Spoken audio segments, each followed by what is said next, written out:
Give her the account, all of it, or we will make sure you have nothing left to fight with. That was my brother. On the phone, 3 days after our father's funeral.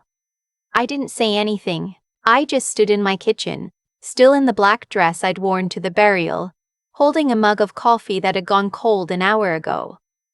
The refrigerator hummed.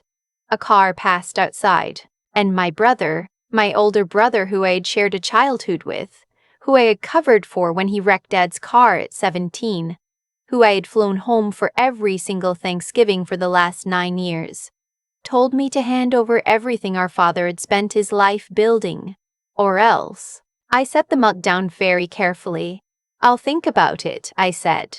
Then I hung up, opened my laptop, and started making notes. My name is Natalie. I'm 31 years old. I'm a paralegal at a mid-size firm in Columbus, Ohio, which means I spend 40 hours a week reading contracts, flagging inconsistencies, and watching attorneys build airtight cases out of things most people would overlook. I know how paper trails work. I know what a forged signature looks like. And I know that when someone threatens you with the word "or else," the smartest thing you can do is not react. Write it down. Date it. Save it. That phone call went into my notes at 6:47 p.m. on a Thursday in November. It was not the last one.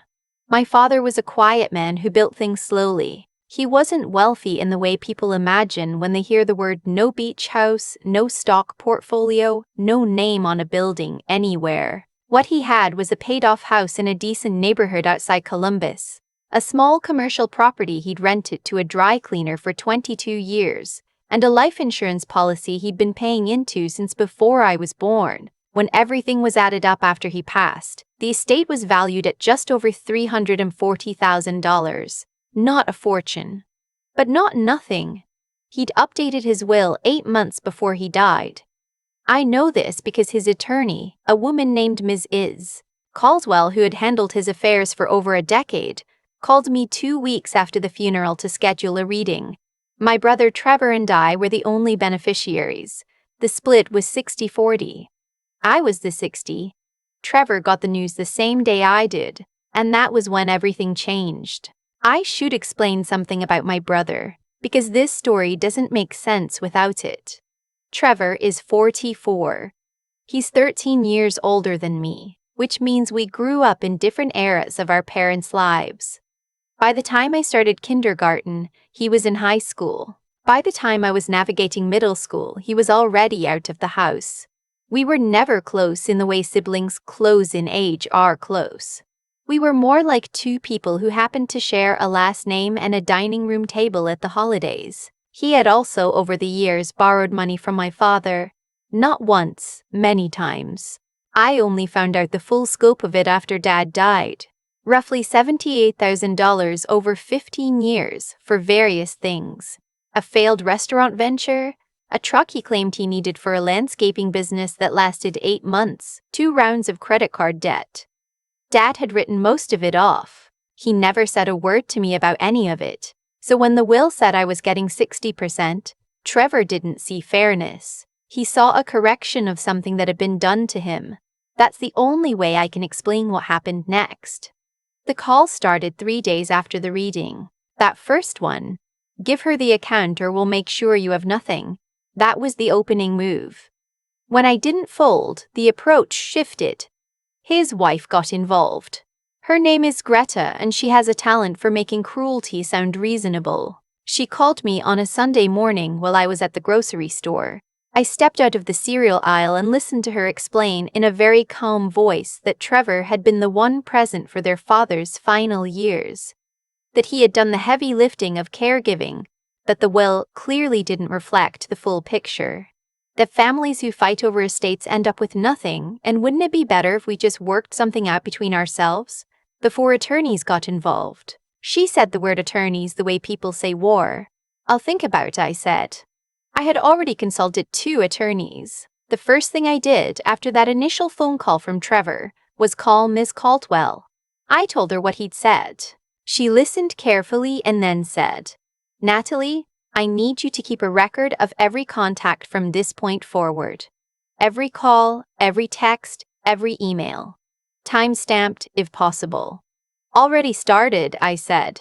Good. I want you to know that your father's will is valid and properly executed. The signature is witnessed and notarized. There is no legal basis for a challenge based on what you've described. What if they manufacture one? Silence for a moment.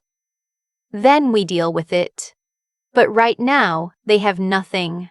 The only power they have is what you give them. I drove home from that call and sat in my car in the driveway for a few minutes. The neighborhood was quiet. The leaves were almost all down. I thought about my father, how he used to rake the yard every Saturday in October, how he always started at the back fence and worked his way toward the house, how methodical he was about everything. I decided to be methodical.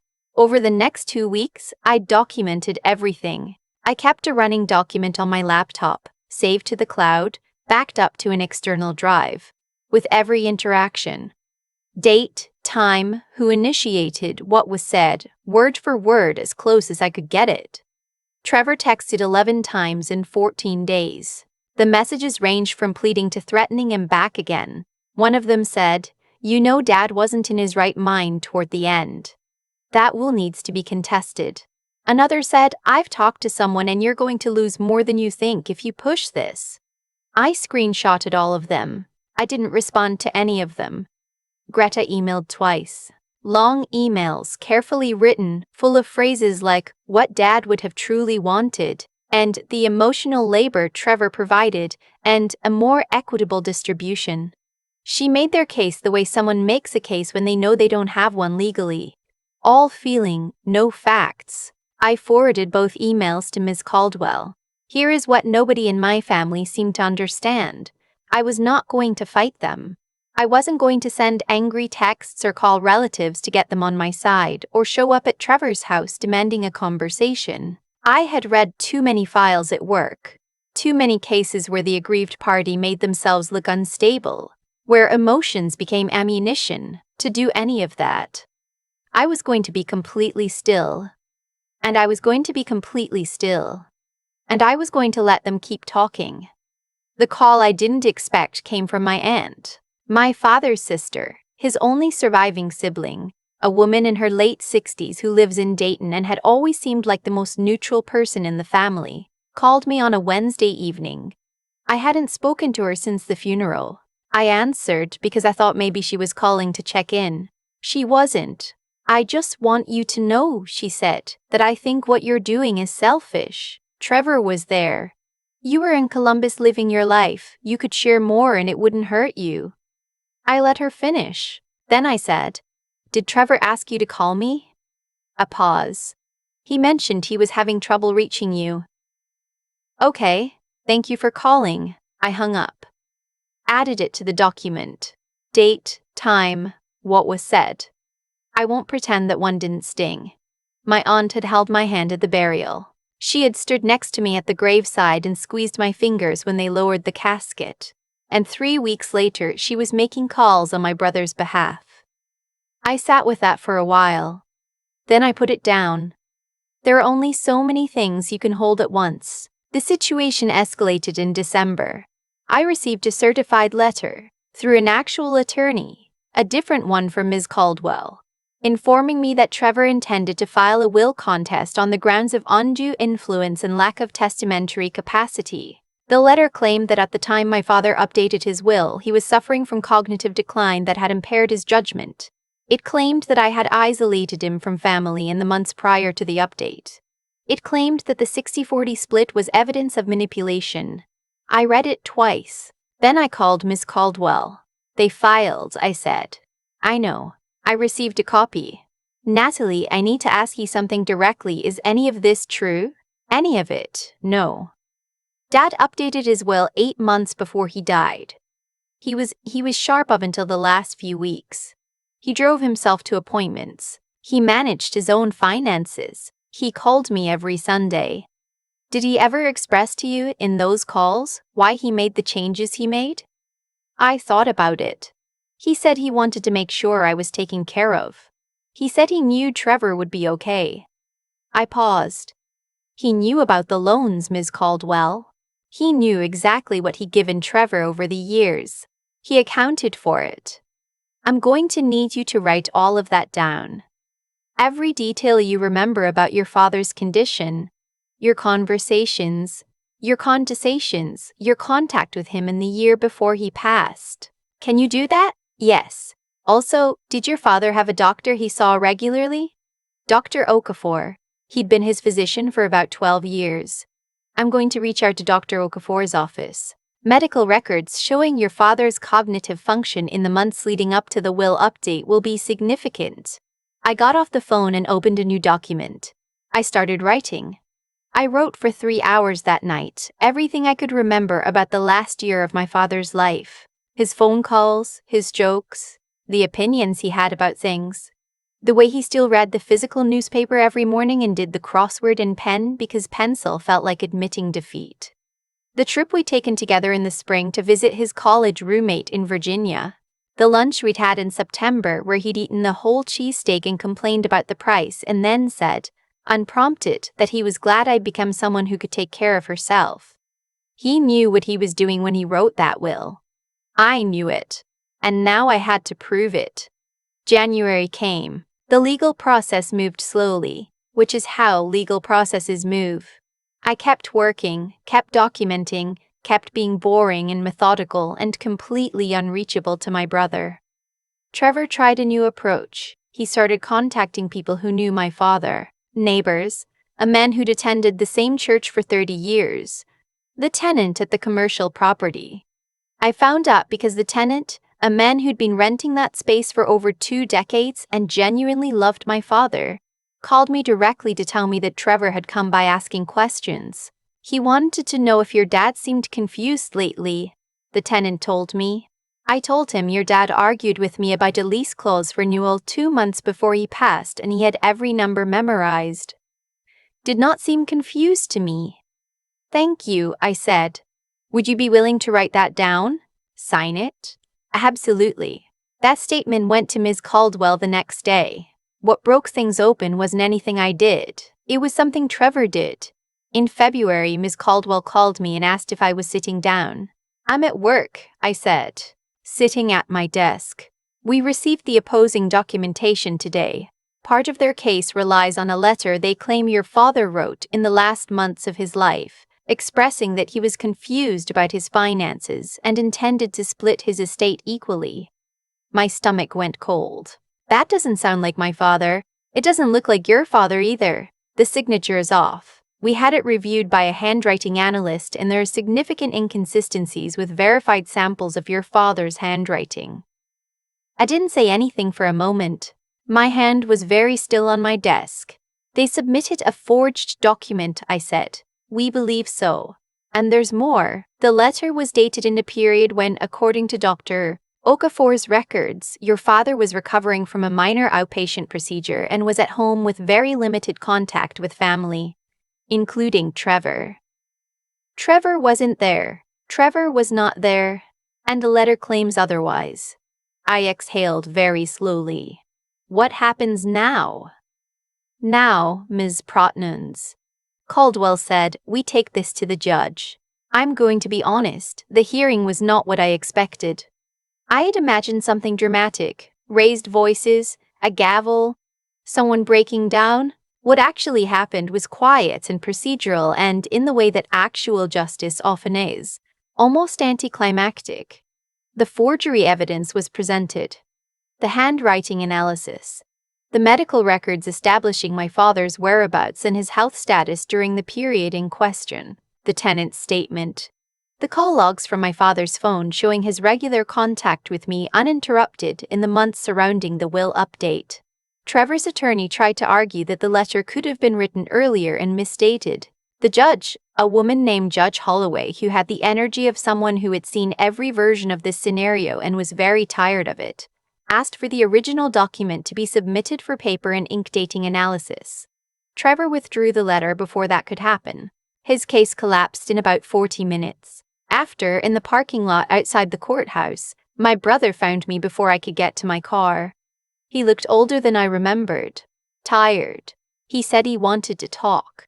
I told him I had nothing to say. He said that Dad had always favored me, that I'd been the one who could do no wrong, that every dollar he'd borrowed was because he'd been trying to build something in a family where the resources always seemed to flow one direction. I listened to all of it. And then I said, Dad gave you $78,000 over 15 years, Trevor, and he never once told me. Not once. He just gave it to you and kept quiet. That's not a man who favored me. That's a man who loved both of us and tried to help both of us in the ways he could. And you submitted a fake letter with his name on it. He looked at the ground. I'm not going to keep being in contact with you, I said. I'm not angry. I don't want to punish you. But I'm done. I got in my car. I drove home. I made dinner. I called a friend and we talked for 2 hours about nothing important. A TV show. A place she wanted to travel. Whether it was too cold to plant anything in February. I did not cry until after I hung up, and then I did for a while because grief is not linear and the whole thing, my father, the will, the forgery, the tenant's kind voice on the phone, the judge's measured face, my brother looking at the pavement, all of it arrived at once. But I let it arrive, and then it passed. The estate settled in March. The legal process had cost me a portion of what I'd inherited. Attorney fees are not free. And a contested probate is not quick. But what remained was mine, legally and completely. The house sold in April. The commercial property I kept, at least for now. The tenant has been there for 22 years and has never missed a payment, and I see no reason to change that. The life insurance paid out without issue. I put a portion of the money into a high-yield savings account. I used some to pay off a chunk of my student loans. I started a small investment account that I contribute to automatically every month. My father would have found this extremely sensible and told me so in the same breath as a complaint about interest rates. Greta texted me once after the hearing. Just once. It said, I hope you're happy. I thought about that for a while. Not in an angry way, just genuinely thinking about it. And the answer, surprisingly, is yes. Not in the way she meant it. Not triumphant, not vindicated, not relieved. Just happy. Quieter than I expected. My apartment is mine. My weekends are mine. I don't have a phone that makes me flinch when it buzzes anymore. My aunt has not contacted me since the hearing. I don't know what Trevor told her or if he told her anything. I've thought about reaching out, but every time I start to draft a message, I ask myself what I'm actually hoping will come from it. I haven't found a good enough answer yet. Maybe I will. Maybe some doors stay closed once they've been opened the wrong way. I don't know yet. I'm 31. I have time to figure it out. The thing people don't tell you about standing your ground in a family dispute, the thing I didn't know going in, is that nobody gives you a medal for it. You don't come out feeling like you won something. You come out feeling like you survived something. And then you have to figure out how to carry that going forward. What I know is this. My father updated his will because he knew me. He knew I would keep track. He knew I would be methodical. He knew that if anyone in the family was going to navigate something complicated and messy and painful without losing themselves in it, it was probably going to be me. I don't know if that's a compliment. I think it might be the truest thing anyone ever believed about me, and I think about him every Sunday. Old habit. I make coffee.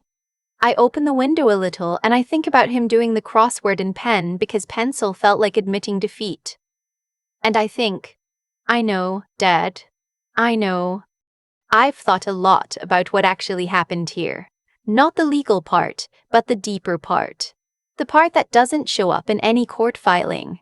Trevor didn't forge that letter because he was a bad person from the beginning. He forged it because he had spent years making choices that left him feeling owed. Every loan he took from my father, every failed venture, every time he needed to be bailed out.